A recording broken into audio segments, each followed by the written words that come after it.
अस्सलाम वालेकुम, नमस्कार, सत श्री अकाल एंड गुड इवनिंग। मैं हूं आरज़ू काज़मी और आप देख रहे हैं पॉइंट ऑफ व्यू। हमें जी जॉइन किया है डॉक्टर अभिषेक मिश्रा जी ने। बहुत शुक्रिया कि आज आप आए sir. Thank you so much. Thank you very much आरजू जी। आपके सभी दर्शकों को नमस्ते, राम राम, सलाम, आदाब, सत श्री अकाल, good evening, thank Vanakkam. You. अच्छा, दो कंट्रीज मेरी बड़ी फेवरेट है। अगर मुझे कोई मौका लगे और मुझे कोई जा सकूं तो एक तो यूएई है, दुबई मेरा बहुत फेवरेट है। मुझे कोई कल मुझे अगर कोई स्पॉन्सर कर दे कि तुम चली जाओ, तुम्हारा टिकट होटल दे रहे, तो मैं पहुंच जाऊंगी। और दूसरी कंट्री जहां मैं जा नहीं सकती, मुझे नहीं लगता इस जन्म में जा पाऊंगी, वो है भारत। मुझे बहुत पसंद है और बहुत मेरे दिल के करीब है। मुझे बहुत वहाँ के लोगों के साथ बहुत अटैचमेंट फील होती है, अपने जैसे लगते हैं सब कुछ, और बहुत प्यार भी मिला है वहाँ से। तो ये दो कंट्रीज आपस में मिल रही हैं, यूएई और वहाँ के क्राउन प्रिंस आए हैं और उनको लेने डॉक्टर जयशंकर गए। और ये सब हमने एक क्लिप भी देखा। क्या कहेंगे आप, क्या बातचीत होने जा रही है दोनों कंट्रीज में? ये विजिट किस लिए है? इस विजिट के तीन पैराडाइम हैं तीन अगर पैराडाइम कह लें, या तीन लेयर्स हैं, या तीन कंपोनेंट्स हैं जिसमें इस विजिट को देखना चाहिए। ये विजिट टेक्टोनिक शिफ्ट है। देखने ऐसे तो ये एक गुजरात समिट इवेंट में आ रहे हैं यूएई में इन्वेस्टमेंट के लिए, लेकिन इसके तीन एंगल जो इस विजिट को स्थापित करते हैं या उस विजिट को समझने वालों को चाहिए उसको देखें। नंबर वन, इकोनॉमिक एंगल, जिसमें इन्वेस्टमेंट फाइनेंस है। नंबर टू, एक इंडिया की कल्चरल ट्रेडिशनल हेरिटेज का एंगल। और तीसरा, कि जो अरब कंट्रीज हैं या जिनको आप अपनी भाषा में खलीजी ममालिक कहती हैं, उनके बीच में एक आमूल चूल परिवर्तन का उन्होंने निर्णय ले लिया है।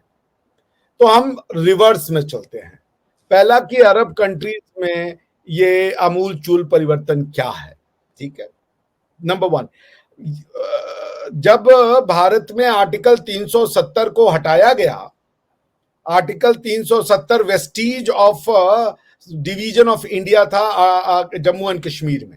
जो टू नेशन थ्योरी के मानने वाले लोग थे, जो कहते थे कि भारत का मुसलमान और हिंदुस्तान का मुसलमान दो अलग अलग कौम है, ये एक साथ नहीं रह सकते, दंगा करेंगे, क्योंकि इन दोनों की सोच अलग है। और इसको न मानने वाले ये कहते थे कि भारत का मुसलमान और हिंदू दो अलग अलग कौम नहीं है, एक ही माँ की दो संतानें हैं, इनके कल्चर अलग नहीं हो सकते, इनकी पूजा पद्धति भले अलग हो सकती है।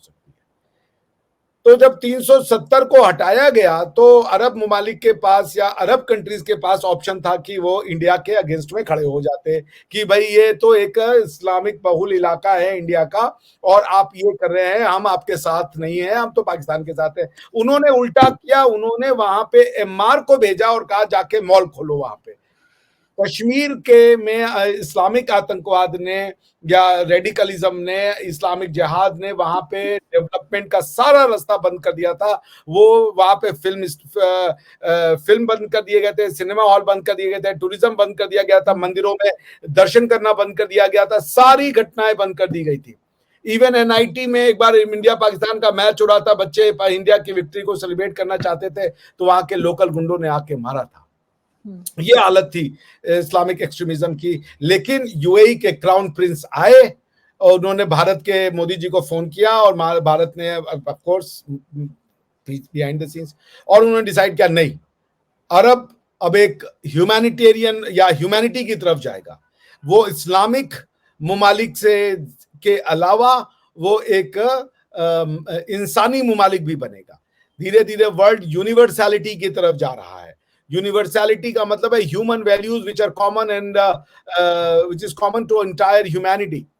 हम सब के एक ह्यूमन वैल्यूज हैं, जिसमें freedom of religion, preservation of cultural heritage, tradition, rituals, ये जिसका मुख्य कोर है। आर्टिकल 370 पे अरब ने, जो कि इस्लाम का बर्थ प्लेस है, उसने इंडिया का साथ दिया। नंबर टू, अभी ये जब आ रहे हैं, जब अभी आ रहे हैं प्रिंस अल नह्यान, मैं उनका बहुत सम्मान करता हूं, बड़े विजनरी आदमी है।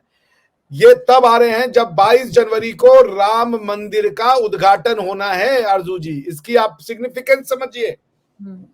ये ऐसा वैसा चीज नहीं है। अगर वो चाहते तो मना कर देते कि भाई ये तो हमारे साथ बड़ा जोर जबरदस्ती हुआ है, हमारी मस्जिद को तुमने तोड़ करके और मंदिर बनाई है, और इस्लाम में एक बार मस्जिद हो गई तो मस्जिद हो गई। पर वो जान रहे हैं कि हकीकत क्या है। तो उन्होंने मोदी जी के, आप सोचिए मोदी जी का हाथ कितना मजबूत कर दिया उन्होंने आकर के, और ये रोड शो निकालना, आ भी जाते तो एक अलग है, रोड शो निकाल देना, क्योंकि आज की डेट में मोदी को लोग कहते हैं ये कट्टरवादी हिंदुत्व का फेस है। ये बहुत बड़ी चीज की है जो, इसीलिए मैं कहता हूं पाकिस्तान का मुसलमान भले हिंदुओं से नफरत करता हो, मगर अरब के मुसलमान हिंदुओं से नफरत नहीं करते। और प्रिंस अल नहयान और प्राइम मिनिस्टर मोदी की दोस्ती ये इस बात का सबसे बड़ा प्रमाण है। और जो लोग ये कहते हैं कि मोदी का यार है वो गद्दार है, वो गद्दार है, वो ये बताएं कि क्या prince Al Nahyan Islamic world के गद्दार है या प्रिंस अल नहयान अपने देश के गद्दार है? क्योंकि वो तो ताल ठोक के कह रहे हैं हम तो मोदी के यार हैं। तो जो मोदी का यार है वो यूएई में बरकरार है, और जो मोदी का यार है वो पाकिस्तान में गद्दार है। भाई क्या बात है? देखें, अगर गल्फ कंट्रीज जो है वो साथ दे रही हैं भारत का, तो वो दे सकती हैं, पाकिस्तान नहीं दे सकता। अगर पाकिस्तान ऐसा करेगा तो वही जो आपकी वाली बात है कि टू नेशन थ्योरी को कैसे जस्टिफाई करेंगे, वो तो फिर हमारे गले पड़ जाएगी जो हमने तो क्या, कहा यदि और मुल्क बनाया। आपसे गलती हो गई है तो गलती स्वीकार, जलते हमने भी बहुत गलतियां की। हमने सोशलिस्ट इकोनॉमिक पॉलिसी को एक्सेप्ट कर लिया था 1991 में, प्रधानमंत्री मनमोहन सिंह और पीवी नरसिम्हा राव जी और ये लोग जो विजनरी इंडिया के लीडर हुआ करते थे, ये लोग खड़े होकर के इन्होंने कहा कि time has come to accept a mistake that we can not follow the socialist economy, अब हमको कैपिटलिज्म की तरफ जाना पड़ेगा। वो गए कैपिटलिज्म की तरफ, या कैपिटलिज्म से अगर आपको प्रॉब्लम है तो फ्री इकोनॉमी की तरफ गए। सो पॉइंट ये है कि अगर गलती हो गई है तो एक्सेप्ट करें कि उस गलती की रक्षा के लिए एटम बम बना लेंगे आप। हाँ, आपने देखा है क्या कभी, आपने आज तक के जो हिस्ट्री रही है हिंदुस्तान पाकिस्तान की, आपने कभी देखा है कि पाकिस्तान को कि उसने कोई गलती को एक्सेप्ट किया हो? पाकिस्तान की हमारे यहाँ तो नहीं हिस्ट्री नहीं होता। है ना Arzoo ji, you are a country without history. इसको समझिए सेंटेंस का depth. Pakistan is a country without history, Pakistan only has present. क्योंकि जब हिस्ट्री बनती है जैसे कहते हैं ना एंड ऑफ अ बिगिनिंग, जब पाकिस्तान टूटा तो फिर पाकिस्तान की हिस्ट्री खत्म हो गई, क्योंकि वो मानते ही नहीं उसको, बांग्लादेश की हिस्ट्री मानते हैं। Pakistan is a country without history, जिसे कहते हैं कंट्री विदाउट पोस्ट बॉक्स। समझ रही है ना? Pakistan is a country without future and without history, it only lives in present. और वो भी वो कार्व आउट करना चाहते हैं, डिल्यूजनल कंट्री है पाकिस्तान। चलिए आइए हम यूएई के जो आए हैं उनके दूसरे एंगल पे जाते हैं। तो नंबर 1, अयोध्या के मंदिर में श्री राम का, और अयोध्या में मंदिर बनना उत्तर भारत को मंदिरों से साफ कर दिया था इस्लामिक आक्रांताओं ने, ये बात सच है। और भारत के जिस पार्ट में मंदिर ज्यादा है वो पार्ट इकोनॉमिकली ज्यादा डेवलप है, और भारत के जिस पार्ट से मंदिरों को साफ कर दिया गया था वो बीमारू स्टेट बन गए। वो रिवाइवल किया जा रहा है। मंदिर बनाया जा रहा है तो 6 लेन का रोड बनाया जा रहा है। मंदिर बनाया जा रहा है तो दुनिया की सबसे उन्नत एयरपोर्ट बनाई जा रही है। मंदिर बनाया जा रहा है तो वहां पे हॉस्पिटल और मेडिकल कॉलेज भी बनाया जा रहा है। मंदिर बनाया जा रहा है तो बस स्टेशन भी बनाया जा रहा है। मंदिर बनाया जा रहा है तो देश में इंफ्रास्ट्रक्चर का काम भी हो रहा है, गरीबों को रोजगार भी मिल रहा है, गरीबों को जो स्कीम्स का लाभ होता है, उज्ज्वला योजना, घर घर जल योजना, जो भी है, बहुत तरह के प्रधानमंत्री आवास योजना, उसका लाभ मिल रहा है। तो पॉइंट ये है कि भारत की जो कल्चरल रिवाइवलिज्म का होना तय था, राम मंदिर उसको फिट करता है। राम मंदिर भारत की चेतना को इतना ज्यादा चेंज करेगा जो आप सोच नहीं सकते, क्योंकि भारत के लोग ये कहने लगे थे कि मंदिर जाओगे या हॉस्पिटल जाओगे। क्या वो डॉक्टरों की ये बात भूल गए? दवा और दुआ दोनों की जरूरत है। क्या मंदिर सिर्फ एक अंधविश्वास है? क्या मंदिर में स्पिरिचुअलिटी नहीं होती? क्या मंदिर में आप मेडिटेशन नहीं कर सकते? क्या मंदिर में बैठ करके आप स्वयं को नहीं खोज सकते? मंदिर खाली रिचुअल्स का नाम है? तो पॉइंट ये है कि मंदिरों को ऐसा प्रोजेक्ट किया गया कि वो जैसे एक तरीके से किसी पाप का स्थान है, वहां पे जाना किसी तरीके का, जिसे कह लीजिए, अंधविश्वास है। ऐसा नहीं है। आप मस्जिद में कई बार सिर्फ इसलिए जाते हैं कि वहां बैठ के चले जाएं और अपनी सुकून को पा सकें, ठीक है ना? आप ये बताइए, मंदिरों में तो जाने के लिए आपने सबको बोला कि मंदिर में जाओगे, अभी कुछ दिन पहले हमारे एक नेता साहब का बयान आया, मंदिरों में जाओगे तो डॉक्टर के यहाँ कब जाओगे? अगर तुम बीमार हो गए तो डॉक्टर के यहाँ जाओगे कि मंदिर के यहाँ जाओगे? अरे भाई, तो क्वेश्चन ये कि तुम ये भी तो बोलो, बाकियों को भी तो बोलो कि मस्जिद में जाओगे बीमार हो गए, ये तो नहीं बोल रहे हो। एक ही तरफ का सारा ज्ञान दिए पड़े हो।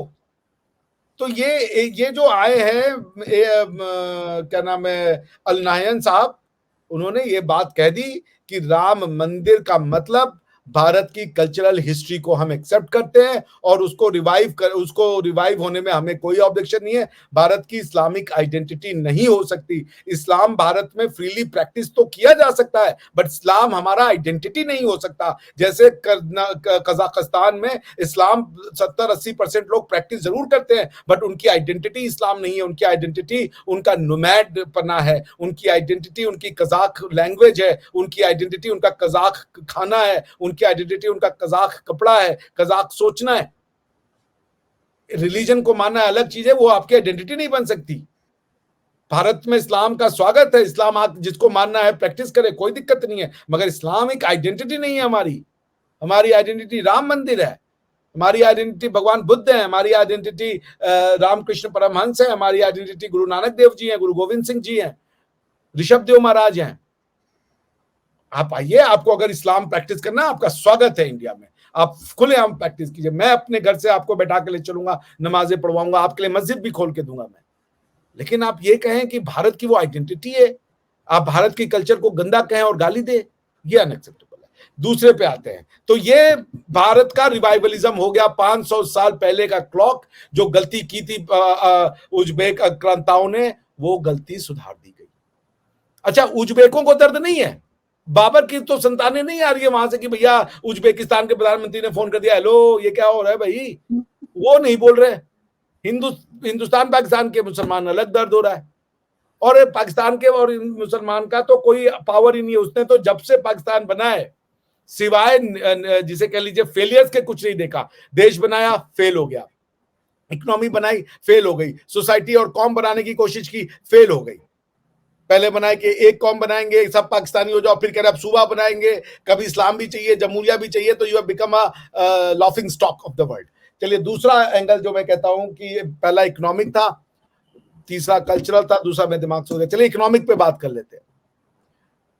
अरब मुमालिक को यह पता है कि जो उनके पास एक sudden richness I because of the oil, उसका फ्यूचर बहुत लिमिटेड है, 10 साल।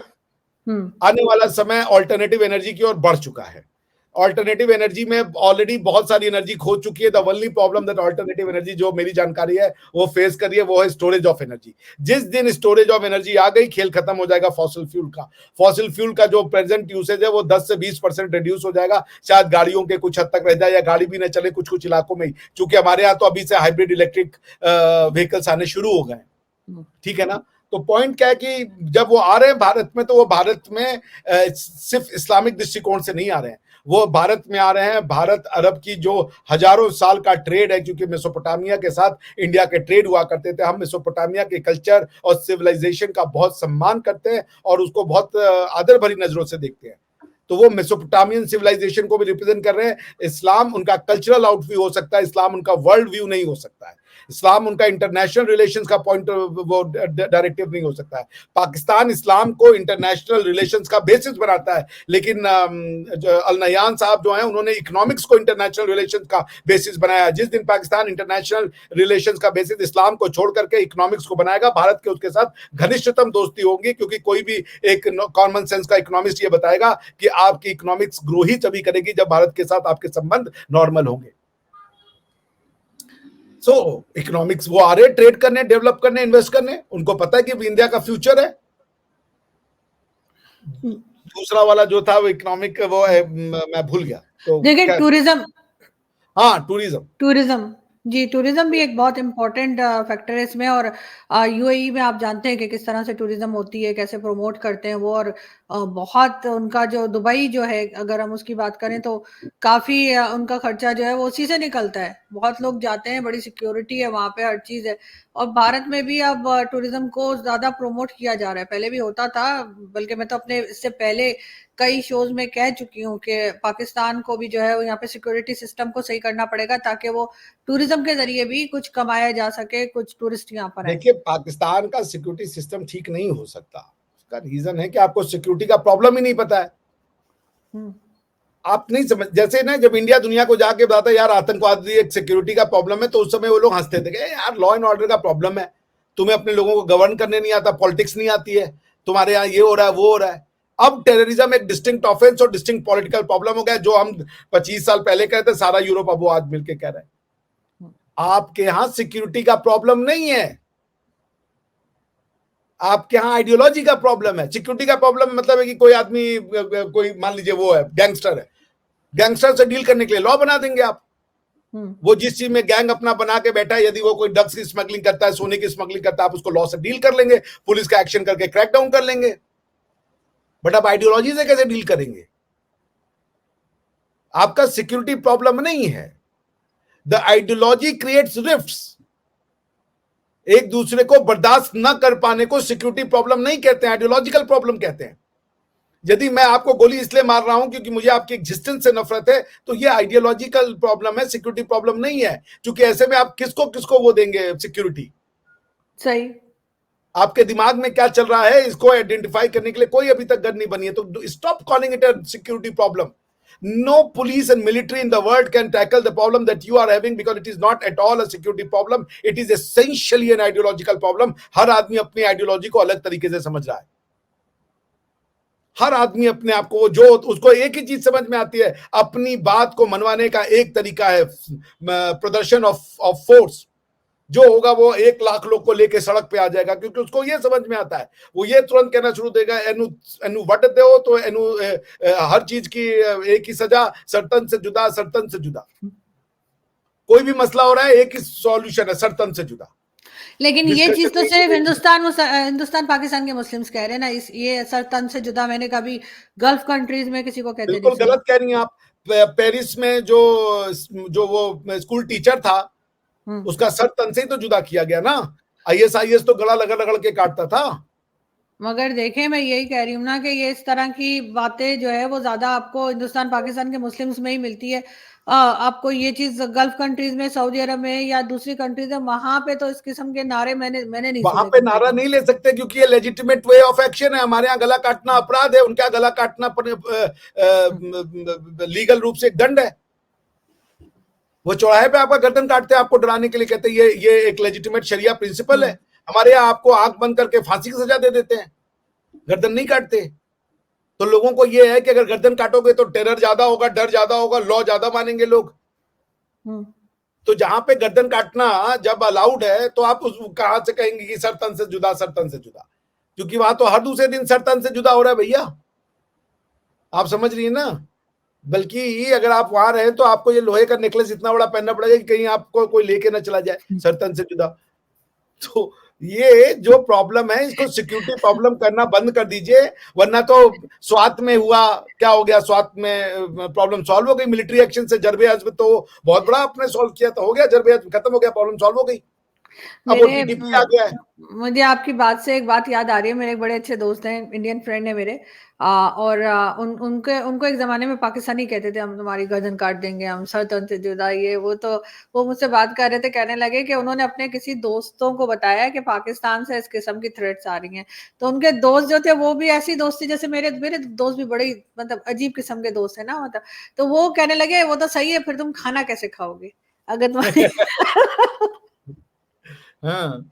तो ऐसे लोग भी मौजूद हैं। मुझे तो ये दिक्कत है, ब्रश कैसे करेंगे? सुबह उठने के बाद बहुत दिक्कत होगी, कहाँ छिपा दिया गर्दन मेरा, आप ब्रश करने कहाँ जाए? आप समझ रही हैं?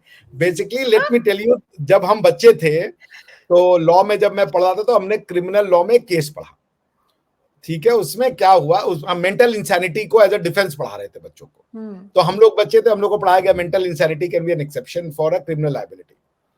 तो उसमें क्या हुआ कि एक औरत जो थी वो हेल्यूसिनेट करती थी, उसको ना दौरे आते थे। तो एक बार उसको ये दौरा आया, तो वो सोची ना कि अपने हस्बैंड का गर्दनवा काट के छिपा देते हैं, ताकि जब ये सवेरे उठेंगे तो इनको ना मुंह हाथ धोने के लिए इनका गर्दन नहीं मिलेगा और हम इनको चिढ़ाएंगे।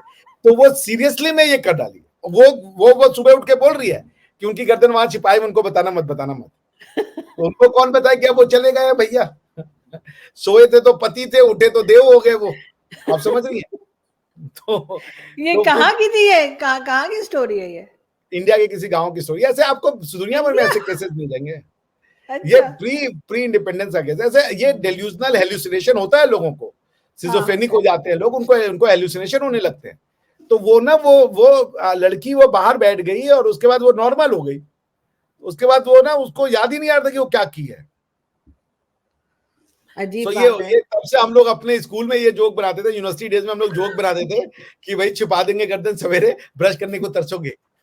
सो आई कैन अंडरस्टैंड वो जो बात कह रहे हो। खैर, कमिंग टू द प्रॉब्लम, सो ये जो पाकिस्तान की सिक्योरिटी प्रॉब्लम है ना, सिक्योरिटी प्रॉब्लम नहीं कहते हैं इसको, यूरोप डार्क एजेस कहता था। यूरोप ने लड़ाइयां लड़ी, प्रोटेस्टेंट कैथोलिक को मार रहा है, कैथोलिक प्रोटेस्टेंट को मार रहा है, लड़ाइयां लड़ लड़ यूरोप परेशान हो गया। तब उसको समझ में आया कि ये सिक्योरिटी प्रॉब्लम नहीं है, ये थ्योरी का प्रॉब्लम है, ये आइडियोलॉजी का प्रॉब्लम है। तब उन्होंने एक शिफ्ट लिया, तब उनके यहाँ लोगों ने किताबें लिखना शुरू की। आप जिस दिन इसको सिक्योरिटी का प्रॉब्लम, ये बोलना चाहिए मुझे, जिस दिन आपने टू नेशन थ्योरी की सुरक्षा के लिए जो एटम बम बनाया ना, जिस दिन आपने टू नेशन थ्योरी को रिजेक्ट कर दिया ना और उसको रिविजिट कर लिया और आपकी बात भेजे में घुस गई कि ये जहां लाहौर है वो राम के बेटे का शहर है, तक्षशिला को इस्लामाबाद बनाने से उसकी रूह को चेंज नहीं कर दोगे आप। और अगर मैं एक बार फकर भाई के चैनल पे था तो हमारे एक उनके जो आए थे गेस्ट, बड़े मैं सम्मानित हैं, वो बोले थे कि हिंदुत्व की वजह से टूट जाएगा इंडिया। तो मैंने उनसे कहा था हिंदुत्व की वजह से ही इंडिया बचा है, बचा रहेगा और हमेशा ही आगे रहेगा। जो हिंदुत्व को मानता है वो एक रहता है, लेकिन आपने तो इस्लाम के बेसिस पे पाकिस्तान को बनाया था, तो अब तो रिविजिट कर लो। अगर हिंदुत्व की वजह से अगर टूटता है इंडिया तो हम हिंदुत्व को रिविजिट करेंगे, आप तो रिविजिट कर लो। बिल्कुल ऐसा है, करना चाहिए। और लेकिन अभी तो खैर मुझे नहीं लगता कि यहाँ पे कोई इतने अक्ल वाले लोग बैठे हैं जो रिविजिट करने को तैयार होंगे। मगर ये जरूर है कि जो यूएई और भारत के बीच में जो बातचीत चल रही है या आगे जो बढ़ेगी, हम जरूर उसके ऊपर नजर रखेंगे और आपसे बात भी करते रहेंगे। एंड आई आपसे विश एक के रिक्वेस्ट करूं मैं, अगर आप बुरा न माने तो, जी जी प्लीज एक मुदाखलत करवानी थी आपसे, अकल का दखल दे देना प्लीज। समझ रही बिल्कुल हैं? बिल्कुल करते, करना चाहिए। Thank you so much doctor साहब, क्या जा पाए, बहुत अच्छा लगा, हमेशा ही आपसे बात करके अच्छा लगता है और बहुत जल्दी हम फिर मिलने वाले हैं। Thank you. Thanks so much.